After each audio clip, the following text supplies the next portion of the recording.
UPPCS 2000 preliminary examination का question paper देख रहे हैं। First Buddhist conference after the death of Buddha was presided over by Mahakashyap. Buddhist conference या Buddhist council, 4 Buddhist council हुई थी, जो कि फर्स्ट जो है 483 बीसी में हुआ था। उसी साल लॉर्ड बुद्धा का डेथ हुआ था और वो फर्स्ट बुद्धिस्ट काउंसिल जो हुई थी वो राजगृह में हुई थी, जिसके की प्रेसिडेंट महाकश्यप थे।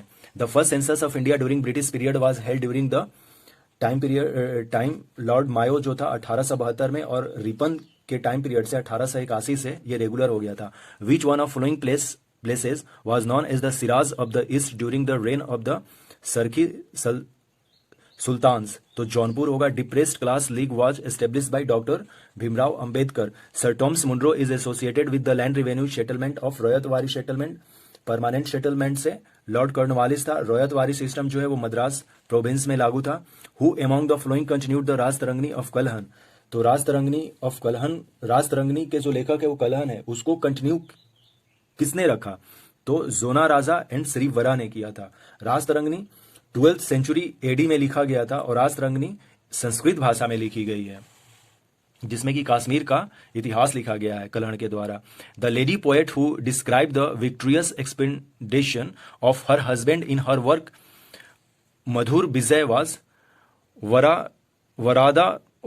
वरादम बिका ने किया था। ये क्वेश्चन कुछ इस तरह के 1-2 क्वेश्चंस मिलेंगे हम लोगों को। Who among the following issued silver coin with Sanskrit legend on one side? So Sher Shah Suri, जिन्होंने सूरवंश की स्थापना की थी 1540 में। Who among the following has given a details descriptions of the postal system during the sultanate period? So Ibn Battuta Morocco का traveller था, जो कि मोहम्मद बिन तुगलक के शासनकाल में दिल्ली सल्तनत में आया था। विच one of following Emperor had the highest number of Hindu generals in the Mughal army?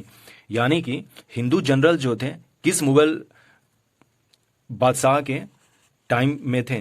तो वो था Aurangzeb. Which one of following historian has said the Deen a Ilahi was religious? So इसमें none of this होगा। इसमें ये कह रहा है कि which one of following historian has said the Deen a Ilahi was a religion? कौन कहता है कि दीन अ इलाही जो है वो एक रिलीजन था? तो इसमें से किसी ने नहीं कहा कि ये दीन अ इलाही एक रिलीजन था। For the first time department of public work was established by Firoz Shah Tughlaq. Tughlaq dynasty का ये बादशाह था जिसने कि डिपार्टमेंट ऑफ पब्लिक वर्क किया था। क्वेश्चन नंबर 13 देखते हैं।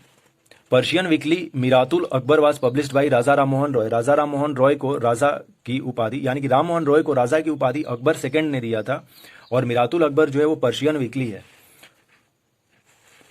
था जिसको कि राजा राम मोहन रॉय ने पब्लिश किया था, अब नहीं है।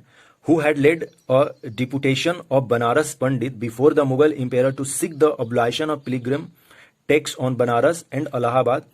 कविंद्रयाचार ने यह काम किया था। The Upanishad were translated into Persian by Dara Shikoh under the title of Sirr-i-Akbar. Upanishad को दारा सिको ने पर्शियन में ट्रांसलेट किया था, किस नाम से? Sirr-i-Akbar. The civil marriage act 1872 has sought to curb the practice of child marriage by placing the minimum age of girl age 14 साल इन्होंने किया था गर्ल्स के मिनिमम मैरिज एज को। विच of the following occurred last? इसमें देखना होगा मुझे, हो सकता है कि ये 12 ईयर ही हो, क्योंकि शारदा एक्ट में 14 और 18 किया गया था। शारदा एक्ट जो था उसमें गर्ल्स की एज 14 साल थी और बॉयज की एज 18 साल थी। तो मुझे लग रहा है कि 1872 में नन ऑफ द एबव होना चाहिए था, क्योंकि 12th आंसर होगा। सो फिर भी मैं इस क्वेश्चन को नन ऑफ द एबव जाऊंगा। क्वेश्चन नंबर 16 का नन ऑफ द एबव होना चाहिए। इसको एक बार मैच करके मैं पिन अप कर दूंगा यदि इसमें कोई इश्यू है तो। विच ऑफ द फॉलोइंग कमेंट में मैं पिन कर दूंगा इस क्वेश्चन को, कि सही क्या होना चाहिए। मेरे ख्याल से 12 होना चाहिए, so answer none of the above होगा इसका। Which of the following occurred last? Annexation policy, partition of Bengal, permanent settlement, subsidiary alliance, ये सब बहुत पहले थे। 1905 में पार्टीशन ऑफ बंगाल हुआ था। तो ये क्वेश्चन 18 देखते हैं। मैचिंग है किंग एंड किंगडम। प्रद्योत जो है वो अवंती से है, उद्यन जो है वो वत्स से हो जाएगा, प्रसेनजीत कौशल से हो जाएंगे, और अजात शत्रु मगध से हो जाएगा। तो इस क्वेश्चन का आंसर हम लोगों को मिल गया है, हम मैच करके इस तरह से देख लेंगे। Musical instrument sitar is the combination of veena and tambura का है। क्वेश्चन नंबर 20 देखते हैं। Which one of following tomb is called second Taj Mahal? So tomb of Rabia ud Daurani का जो टूम्ब है ये औरंगाबाद में है, औरंगाबाद महाराष्ट्र में, जो कि औरंगजेब की वाइफ थी रबिया उद दौरानी, इनके टूम्ब्स को सेकेंड ताजमहल कहा जाता है, जिसको कि औरंगजेब ने बनाया था।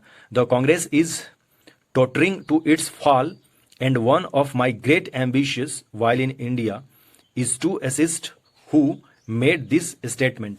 किसने ये कहा था?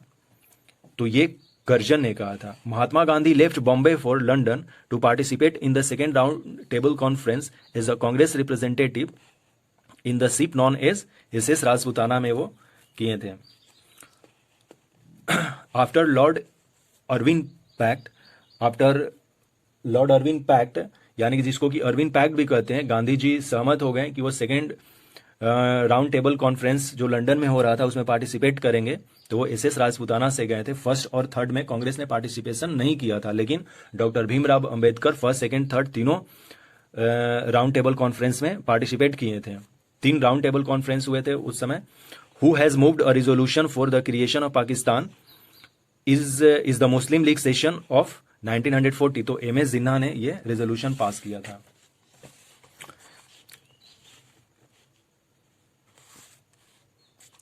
क्वेश्चन नंबर 24 देखते हैं। An anti British outfit Abhinav Bharat was founded by VD Savarkar. Abhinav Bharat.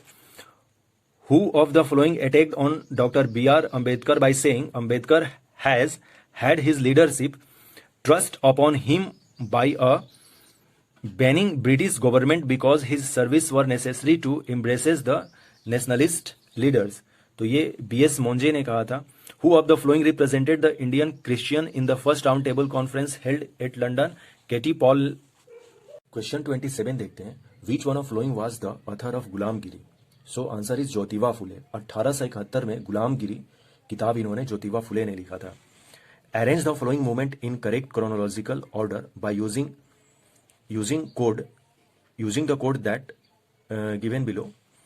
Civil disobedient 1930 में हुआ था। सिविल डिसोबीडियंट 1930 से 34 के बीच में हुआ था। खिलाफत मूवमेंट 1919 में स्टार्ट हुआ था। नॉन कोऑपरेशन 1920 से 22 तक चला था। और क्विट इंडिया मूवमेंट 1942 में हुआ था। तो अकॉर्डिंग टू इस डेटा को देखकर हम इसके आंसर को पुट कर सकते हैं। Which one of following is correctly matched? Show answer is तहजीब उल अखलाक, सर सैयद अहमद ने लिखा था। युगांतर है, बरिंद्र कुमार घोष ने लिखा था। अल हिलाल, अबुल कलाम आजाद ने लिखा था। ये वीकली उर्दू न्यूज़पेपर है, Al Hilal. Arrange the following plans in इस क्रोनोलॉजिकल ऑर्डर। क्रिप्स प्लान 1942 में आया था। कैबिनेट मिशन प्लान 1946 में आया था। माउंटबेटन प्लान 1947 में आया था। और वेबल प्लान 1945 में आया था। इस डेटा के अकॉर्डिंग हमारा कोई भी ऑप्शन मैच नहीं कर रहा। 1-2 क्वेश्चन इस तरह से यूपी PCS में या हरियाणा पब्लिक सर्विस कमीशन में देखने को मिलते हैं। सो इसका कोई सही आंसर नहीं है, लेकिन ये होगा क्रिप्स प्लान 1942 में या क्रिप्स मिशन 1942 में आया था। कैबिनेट मिशन प्लान 1946 में, माउंटबेटन प्लान 1947 में आया था और वेबल प्लान 1945 में आया था। The Young India was started as a weekly by home rule party के अकॉर्डिंग होगा इस ऑप्शन के अकॉर्डिंग, क्योंकि गद्दर पार्टी होगा नहीं, क्योंकि गद्दर पार्टी 1913 में एस्टेब्लिश हुआ था। स्वराज पार्टी 1 जनवरी 1923 को हुआ था CR दास और मोतीलाल नेहरू के द्वारा। गद्दर पार्टी तो एक्सट्रीमिस्ट पार्टी हो गया और गांधी जी उसको सपोर्ट नहीं करते थे। यंग इंडिया जो है, यंग इंडिया गांधी जी ने लिखा था और ये इंग्लिश न्यूज़पेपर था जो कि गांधी जी ने 1919 से लेकर 1931 के बीच में इसका पब्लिकेशन किया था। Haripura where annual session of Indian National Congress was held under presidency of Subhash Chandra Bose 1938 is situated in the state Gujarat। Haripura में जो इंडियन नेशनल कांग्रेस का सेशन हुआ था 1938 में, उसके प्रेसिडेंट सुभाष चंद्र बोस थे। हरिपुरा गुजरात में है। त्रिपुरी 1939 में हुआ था इंडियन नेशनल कांग्रेस का सेशन। त्रिपुरी जो है नियर जबलपुर में है। इसमें भी नेताजी सुभाष चंद्र बोस को प्रेसिडेंट बनाया गया था, लेकिन गांधी जी के साथ मतभेद होने के चलते सुभाष चंद्र बोस ने रेजिग्नेशन दे दिया था और 1939 में ही इन्होंने अपना एक अलग पार्टी फॉरवर्ड ब्लॉक करके इन्होंने बनाया था 1939 में। तो फॉरवर्ड ब्लॉक की स्थापना किसने की थी? सुभाष चंद्र बोस ने की थी 1939 में। Who was the following did express that Mohammad Ali Jinnah was the ambassador of Hindu Muslim unity? तो हिंदू मुस्लिम यूनिटी की एम्बेसडर सरोजनी नायडू ने मोहम्मद अली जिन्ना को कहा था। 1916 में लखनऊ में इंडियन नेशनल कांग्रेस का सेशन होता है, जिसमें एक्सट्रीमिस्ट और मॉडरेट दोनों मिलते हैं। इंडियन नेशनल कांग्रेस और मुस्लिम लीग भी आपस में मिलती है। मुस्लिम लीग और इंडियन नेशनल कांग्रेस में एक पैक्ट होता है जिसको लखनऊ पैक्ट कहते हैं, और उसमें मोहम्मद अली जिन्ना ने काफी इंपॉर्टेंट रोल प्ले किया था। उसी को लेकर, मतलब इसको देखते हुए सरोजनी नायडू ने मोहम्मद अली जिन्ना को हिंदू मुस्लिम यूनिटी का एम्बेसडर कहा था। The book entitled Indian struggle on Indian national movement was written by Indian struggle written by Subhash Chandra Bose. So answer is Subhash Chandra Bose. Indian struggle किसने लिखा था? सुभाष चंद्र बोस। क्वेश्चन नंबर 35 देखते हैं। द कांग्रेस सपोर्टेड द खिलाफत movement mainly for? Congress support करती थी खिलाफत मूवमेंट को, उसके ये रीजन थे: री इंस्टेटमेंट ऑफ खलीफा को बहाल करो या स्थापित करो, और getting the sympathy of Muslim. Yes, ये दो होंगे answer. So 1 and 3 is correct answer.